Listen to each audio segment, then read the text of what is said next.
Minister, I want to first acknowledge the perseverance of children with complex orthopaedic conditions and their parents and advocate groups, and I want to welcome the dozens of them that are in the public gallery, including many children with spina bifida and scoliosis.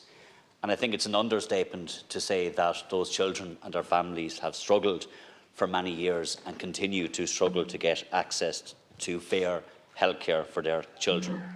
Despite setbacks, broken promises, a lack of action, cancellations of surgeries and long waiting lists, they have never given up. The children haven't given up and the parents haven't given up because they can't afford to, and they have to continue to advocate for their children. The experience of these children and their parents has been one of real frustration, and I'm sure that you will accept that, Minister. It has been one of poor communication, disjointed services, a lack of pre-operative and post-operative care, and unequal access to care.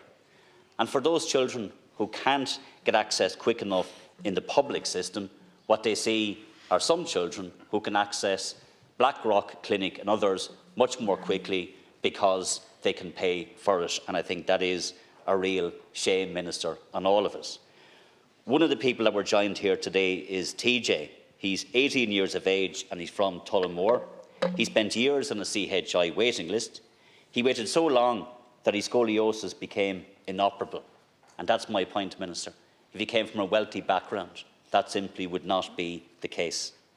And despite all the countless motions and countless statements from government ministers, in the words of the Ombudsman for Children, all of these families, all they got from government so far was a litany of broken promises. And the worst broken promise of all was made by a former Minister for Health, Simon Harris, who 7 years ago made a very public pledge that no child would have to wait longer than 4 months for surgery. And the sad reality, Minister, is that 3/4 of all children are still waiting longer than 4 months. When Simon Harris made that commitment, there was 312 children on scoliosis waiting lists. Today, Minister, is 327. And surely the first thing that you should do is acknowledge that, and you haven't done so in the amendments that you have put today in your amendment to our motion. Despite all of these challenges, as I said, despite the frustration, the parents have made very reasonable asks, and I've engaged very closely with advocate groups and parents of children over the last number of weeks and months in crafting this motion. Because one of the biggest problems, and it came up in all of the reports, all of the debates, and we've had far too many of them in this House, where we talk about it, but there isn't action coming from it, is the lack of engagement and consultation with families from Children's Health Ireland, but also from government. They want government to listen to them. They want government to engage with them, but they also want government to act on the concerns of parents, of guardians, advocates, and of course also clinicians about the extremely long waiting lists for those who are seeking serious and urgent care. I acknowledge in a letter that you sent to some of these groups, Minister, but also in your amendment to this motion, you talk about a task force. But the motion that I set out today sets out the parameters which the families want you to agree to, for them to have confidence in the integrity of any task force. Because trust has broken down. And it's understandable, given the years and years of frustration. I think that is understandable. And they want to know that you are serious about a task force. And they really want to know, Minister, that that task force will be comprehensive, that it will involve a comprehensive examination of the full range of issues related to scoliosis and spina bifida, care pathways, healthcare infrastructure and governance issues at Children's Health Ireland. Above all, Minister, they want the task force to be independent of Children's Health Ireland. And I repeat that to you again, because it isn't contained in the amendment that you put before the Oireachtas here today. They want it independent of Children's Health Ireland. So I've said to you already, Minister, and this should be no surprise to you or anybody else, we have clearly failed all of these children for far too long. We don't have the pre-operative care services that we need. We don't have the post-operative care services that we need. We still have children who are waiting in agony for years on end. They were outside the Dáil here today. They travelled from Donegal, they travelled from the west of Ireland, they travelled from the southwest of Ireland. They came here, many of them in pain. They came here to tell their story, for all of us to do what's right. So I'm afraid, Minister, I can support the amendment that you have put to our motion here today. You had an opportunity to accept the very reasonable asks which are being made by these parents. And I think your reluctance to do so feeds into a real frustration that they have. And all I can say to you, Minister, is that I will never give up on those children and their parents. I want them to be front and centre in how decisions are made, and I want a comprehensive plan that once and for all deals with the real challenges that those parents and those children have. Deputy Doherty. Can I thank Deputy Culnan for tabling this motion today and the solution and the plan that he has brought forward in relation to this. But more so, can I thank the children who, as David mentioned, made a long journey, some in pain, to be here with us today. But I genuinely hope that this is the last time that we ever have to go outside the gates of Leinster House and look at dozens of children, some of them in pain, asking us as politicians, asking the government, begging them, as one wee girl held up in a homemade placard, "Stop my pain. Stop our pain," Minister. And that's the strongest message that could be given to this House today, because they have battled and their families have battled every single day. And we know that children with disabilities, it's a battle a day. It's the most common phrase you hear from families and from children with disabilities. But those who have scoliosis and spina bifida, it is a very real lived reality, day in, day out. And David outlined there how things have deteriorated over the last number of years. It's impossible to describe some of those journeys, the stories, the individual stories that they told us. Operations being cancelled, delays, operations not being successful, then having to wait years on end. And we had the commitment. We had the commitment in 2017, a very clear commitment that no child will wait for more than 4 months for treatment of scoliosis. That was 7 years ago, Minister. And things today now are worse, not better. The waiting lists are getting longer, not shorter. Over 3/4 of the children now are waiting more than those 4 months that Simon Harris talked about. Another broken promise with devastating consequences for the lives of children, the length and breadth of the country, who came here today from Donegal, from Waterford, from Galway and all over. And children deserve better. They deserve no more broken promises. So Sinn Féin has tabled a motion today, not just on our own behalf, but with engagement with parents, with engagement with advocates, with engagement with medical health professionals, social care services, about the plan that is needed, the way forward to make sure that what we have, where children are coming here saying, "Stop our pain," never has to happen again. Minister and the government, you need to do the right thing. You need to stop breaking your promises here. You have a pathway that is laid out to you by Sinn Féin, and I urge you to withdraw your amendment and support our motion and start to make the decisions that is needed for all of these families and children, the length and breadth of this state. Tully. This motion outlines the stark statistics pertaining to the long waiting list for children who require orthopaedic surgery. But behind every statistic is a child from a toddler to a teen, who is waiting in pain when they should be enjoying their lives. And I, as a parent, would do anything for my children, and the parents here are doing everything they can for their children, but it is like banging our head of a brick wall. They are watching helplessly while their children endure pain and are unable to live their best lives. It's affecting their education, it's affecting their ability to socialise with their peers, it is affecting them to live their best lives, to enjoy their childhood. And due to these delays, you are creating a level of dependency. You are ensuring that operations will be more complex due to the complications which arise as a result of the delay in performing surgery. Children are at risk of losing limbs, of there being irreparable damage, of having constant and lifelong pain, and it needs to be addressed without delay. And in discussions we have had with parents and advocates, they have told us that what is required is a comprehensive, transparent and structured review of orthopaedic services. It needs to be carried out by an independent task force with them, with the clinicians, but independent of CHI management. That is important. It has to be a transparent task force. And it is time that this government began to engage with and listen to the concerns of parents and of advocates and of clinicians and started acting on these concerns. It is way past time that when children must be put first. The government must commit to resourcing and expanding paediatric and orthopaedic electric care centre at the National Orthopaedic Hospital in Kappa, and deliver a centre for elective paediatric urology services. Corla, it is way beyond time for the state to put children first. They deserve better. Deputy Cronin. I was out knocking doors in Kilcock over the weekend and I met a lovely lady, an older lady, in a lot of pain, waiting for an operation on a new knee. We got talking about the national scandal of people in pain, waiting and waiting.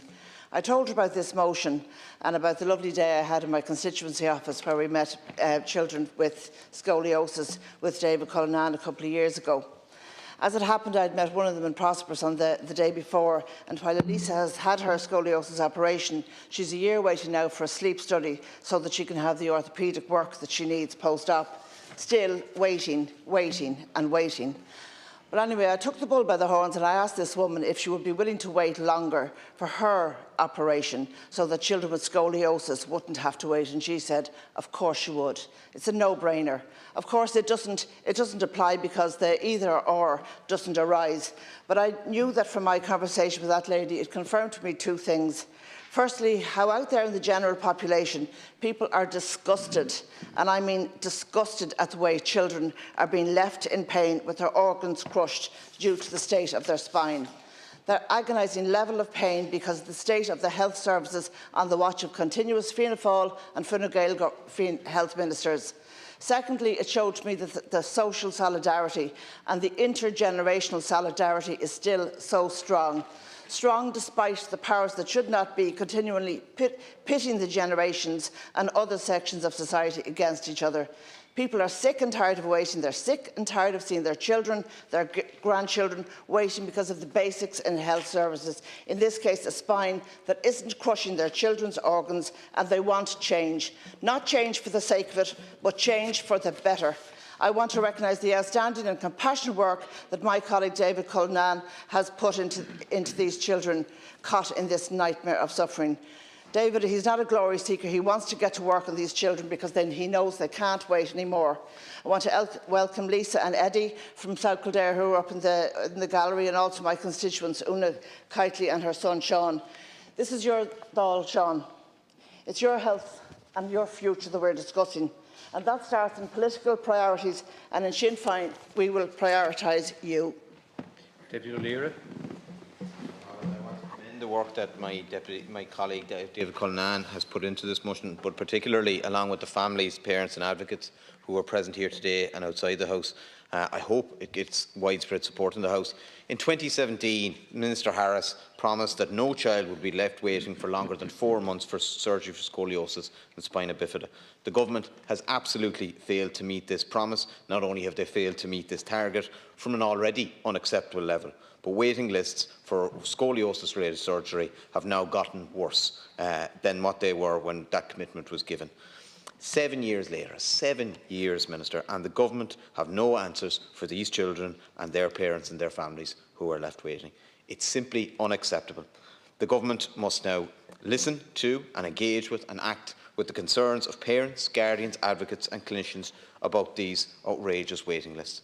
They want a task force that is transparent, independent of Children's Health Ireland, and empowered to implement a plan to improve services that includes the full suite of care from pre-op to post-op, transitional care, specialist rehabilitation and full and appropriate access to community services. We're calling the Government to resource and expand the Paediatric Orthopaedic Elective Care Centre at Kappa and to deliver a centre for elective paediatric urology services. We must not see any more broken promises from Government.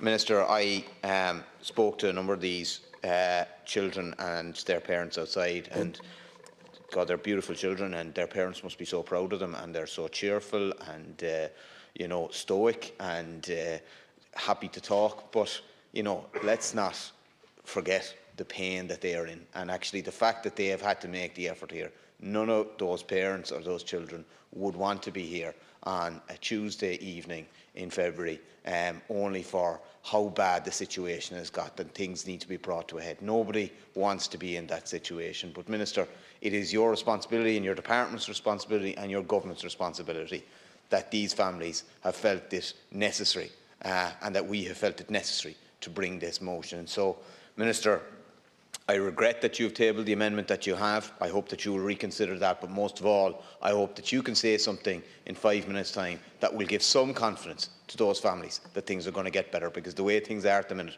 is just not good enough. Sean Crowe. In my opinion, leaving a child diagnosed with scoliosis to languish without medical and the surgical intervention they require borders on the cruel.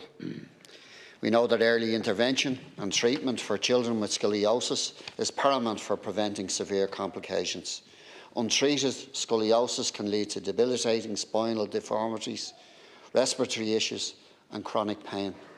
By allowing waiting lists to get to the extent they have is not only hurting children but also their families. Parents look on helplessly as their children slowly become more and more impacted, first by the unnatural posture, then the agony and the torment and the chronic pain that no child or adult should have to endure. Trouble even catching their breath, breathing, and all too often left with no option but a wheelchair, with the very real prospect of never walking unaided again. So timely interventions like bracing or surgery can halt or correct the progression of the curvature of the spine, ensuring normal spinal development and preventing long-term disabilities. But the key word here is timely. Long waiting lists are not some political football. Behind those numbers are very real individuals whose quality of life is slowly eroded week by week, month by month. Children and their families, I believe, deserve better. But government has failed to meet the promise that they made in 2017, that no child would be waiting longer than 4 months for surgery. It's beyond the failure. Waiting times are getting worse, Minister, as you know. So, what can we do? What's our choices here tonight? Well, you have a choice, Minister. We can end the waiting list and collectively agree to end this scandal and address the real challenges facing these families. So the poster tonight was stop the pain. So we have it in our collective power in this House to stop the pain that these families are facing. And collectively, I think all of the parties and none believe that this should be done. There's no reason why we can't support these families. We can't bring about supports for these young people. Can I start off by welcoming the families of children and young people who are here today listening to this debate. And I listened to you, Minister, and you talked about ongoing failings. And what we know is that we've 7 years of a promise that will be dealt in within a number of months. And yet you're standing here tonight talking about ongoing failings. That means you know about them. And that means that nothing has been done to help those children who are in pain. 327 children who are forced to suffer in pain for years, watched on by helpless parents and their families. Indeed, the pain that these children experience is so severe that it needs to be managed by strong medication, and those parents are now worried about the long-term effects of that medication. Promises made, and as has been alluded to earlier on, promises made over 7 years ago have been broken time and time and time again, and you acknowledge that by saying there were ongoing failings to this very day, which leaves those children in pain. It is an absolute shame, I think, and I think how anybody can stand up here and say, we know that this is going on. We know that children are in pain, that they're taking really severe medication to deal with that pain. They come up here to protest outside in pain. And to say that this has been going on for years, I just think it's an absolute disgrace. Minister, children need the government, they need you to increase capacity, to make full use of international options. Children with spina bifida need an elective paediatric urology centre. The waiting lists, Minister, you know, are a tragedy, and this government needs to step up. It's simply unfair on the children, their families and their caregivers. All the deputies in this House must support this bill to ensure that parents and advocacy groups get the care to children that they vitally need. Minister, we have choices. We are the people in here who've been tasked by our constituents, by the people who are up there. We're tasked to deal with these issues, to ensure that we look after their health, their care, their housing. It's up to them, it's up to us to ensure that we deliver. Gurmagat. Firstly, can I start by welcoming the people in the gallery. It was fantastic to meet the children outside today. Such wonderful, uplifting children who, tell us they're in pain, and some of the kids had that sign saying "Stop the pain."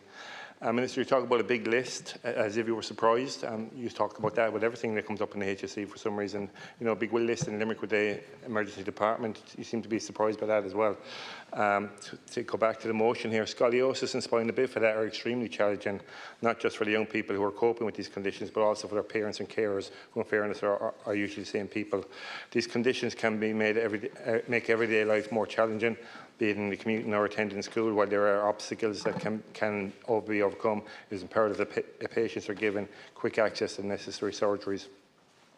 Minister, as I said, it was really uplifting to see the kids outside the door, but to hear their stories of waiting for years, and a reference back to what Minister Harris said 7 years ago, when they wouldn't be waiting for more than 4 months, and we're now in a crisis. And you tried to put it off by saying you've given money, but there's a list. It's almost like you didn't anticipate the growing population or the technologies that are advancing or whatever. My own city, Limerick, University Hospital Limerick, 28 children are on an inpatient waiting list for over 12 months. 313 children are on outpatient waiting lists there for over 12 months as well. And I mentioned these figures to demonstrate the excessive wait times for scoliosis and spina bifida related procedures are not an outlier. They are part of the overall problem, and waiting times for both children and alike, and they need to be addressed. They need a sense of urgency from yourself and from government that we don't see. And it shouldn't be the case that children are here on a February evening, sitting in the Dáil chamber in an evening when I'm sure they'll be much happier to be at home with their friends and family.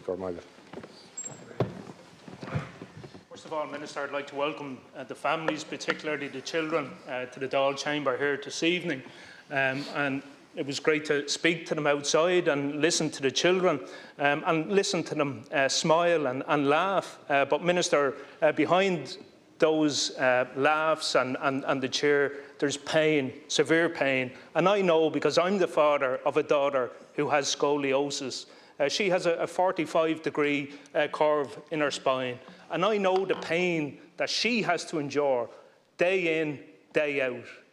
And Minister, up until 2008, we had an early diagnosis procedure in place where the public health nurse would go into schools and carry out a very, very simple check, the Adams forward bend test. And due to cutbacks, austerity measures, that was abandoned in 2008. And now we have a situation, such as my daughter, where early diagnosis is not happening. And that would mitigate against, in some cases, intrusive procedures such as surgery. Now, early diagnosis wasn't there for my daughter. She had to, endure pain, still is enduring pain, Minister. So the state has failed in terms of early intervention, and now it's failing in terms of ensuring that the surgeries are being carried out.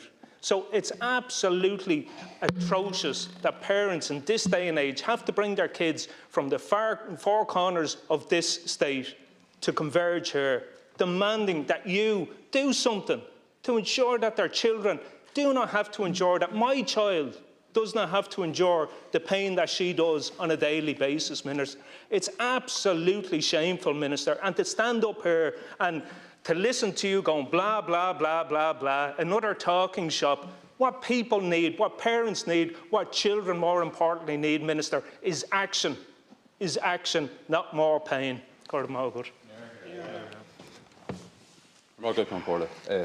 Firstly, I would like to commend all the campaigners who stood outside the Dáil today, and especially the Byrne family from County Wexford.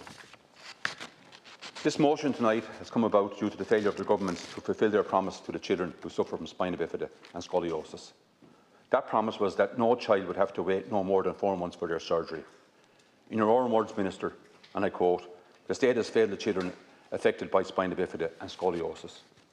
The recent exposure of the alleged use of non-CE implantation springs demonstrate a serious fault line in the existing processing system and in general the way children with this condition are not being treated in a fair, efficient and timely fashion. We know time is the most essential and important ingredient in the whole process and often can result in a life-saving situation. As evidenced in the Sláinte Care waiting list metrics, childcare services are not operating at a satisfactory level. We also have patient advocates that state that recent reviews into the CHI paediatric orthopaedic services are inefficient, narrow in scope and unlikely to reveal the true extent of the existing problems. This is why stakeholders and Sinn Féin are calling for the establishment of a task force to delve into the CHI reporting process, to mandate CHI to engage and act on the advice of patients, clinicians and patient advocates, and to be totally transparent and independent of the CHI. Enshrined in this entire process must be the principle of equal treatment for all children, based on their need, not the ability to pay. If the government are serious about resolving the waiting lists, then they should make the paediatric orthopaedic elective care centre in Kappa a top priority. Only by resourcing, expanding and increasing domestic capacity will the country be able to deliver a top-class centre for elective paediatric or urology services. The current 321 children waiting for scoliosis-related surgery deserve a better service and a better chance to live their lives to the full. I would appeal to all the TDs to support this motion and for the government to withdraw their amendment.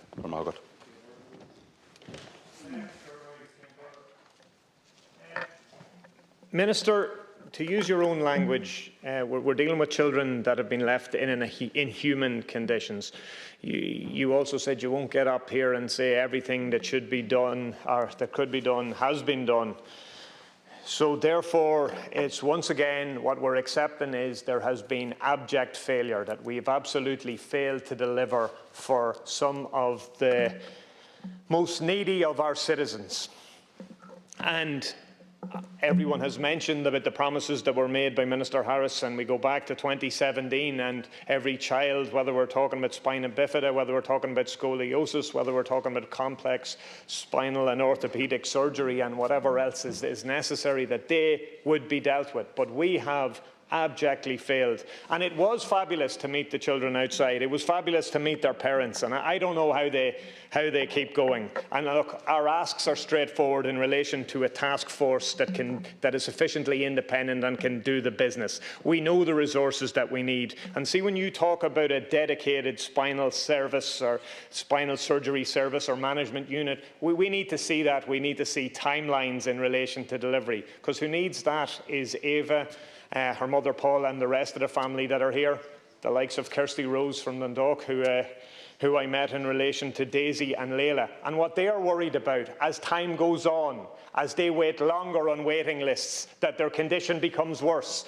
that even the possibility of operation becomes that bit more distant, that we don't know what the long-term ramifications. So, Minister, we need solutions and we need timelines. We really need to stop the pain, because none of this is good enough. We have once again absolutely failed those families, those children, and we really, really need to do better, because I don't know how anyone on that side can come up and say, we are offering solutions, but we realise that what has happened to date hasn't been good enough, so we really need to see delivery, Minister. I don't like making these sort of speeches. It's an abject failure when people come to talk to politicians about these. It's an abject failure when they have to come up here. We need to deliver for them, and we need to deliver now.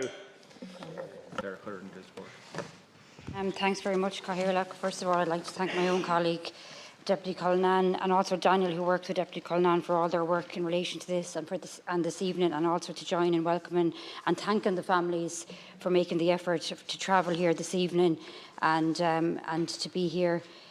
I think it's really, really important that we continue to shine a light on the absolute failure of children's healthcare in the state. Undoubtedly, we are failing children. The endless promises made, and we often hear pronouncements that we cannot let things like this happen again, and yet here we are again. And I would say that families don't want to hear that it's not good enough, Minister. Families don't want to hear that you have empathy. Families want to hear that you have a plan and a solution, and we were putting that forward in our motion tonight, and I can't actually believe that the government are not going to support the motion. The never-ending trauma inflicted on children and their families will have a permanent and harmful impact on their health, not to mention the child's mental health as well. parents accessing healthcare on behalf of their children are in a constant and relentless battle. And it's not just in this area. We've heard the statistics, which are absolutely frightening in relation to the spinal surgeries, but children with additional needs are also waiting to access therapy appointments and assessments. Children in relation to accessing CAMS are waiting for those services. And the Children's Rights Alliance just today again gave the government an E grade for the 3rd year in a row in relation to children being admitted to adult psychiatric units. And here we are again, the same old story. I cannot imagine how desperate parents must feel at this point. Because of their child's health, they've essentially become campaigners and lobbyists just to get their children access to transitional care, to specialist rehabilitation, or to surgeries, or whatever entitlements that they should have as a right. The high percentage of children waiting for vital appointments remain desperately longer than Sláinte Care targets. It's vital that children are seen based on clinical need and not the ability to pay. And what we are really doing by allowing this to continue is failing a whole generation of children. In my limited time, I want to talk about a young boy that's living in Condorcan. Harvey Sherrod is only 8 years of age and has spina bifida and scoliosis. Harvey is waiting for scoliosis surgery and was due to have it back in August of 2022. Harvey has been taken to hospital by ambulance multiple times because he couldn't breathe and his oxygen levels were dangerously low. Harvey had his first case of pneumonia at only 2 years of age, and he even ended up in ICU because his breathing was so bad. Harvey's dad, Stephen, sent me videos of Harvey struggling to breathe, Minister. And I have to say, it was absolutely heartbreaking to watch, and I don't know how his family manage on a daily basis, but manage they must. His ribs were quite literally crushing his lungs due to scoliosis. Yet he is left on a waiting list and is having zero monitoring of his condition. Minister, this kind of treatment simply cannot go on. We have children right now set at home in immense pain because our health system is failing them.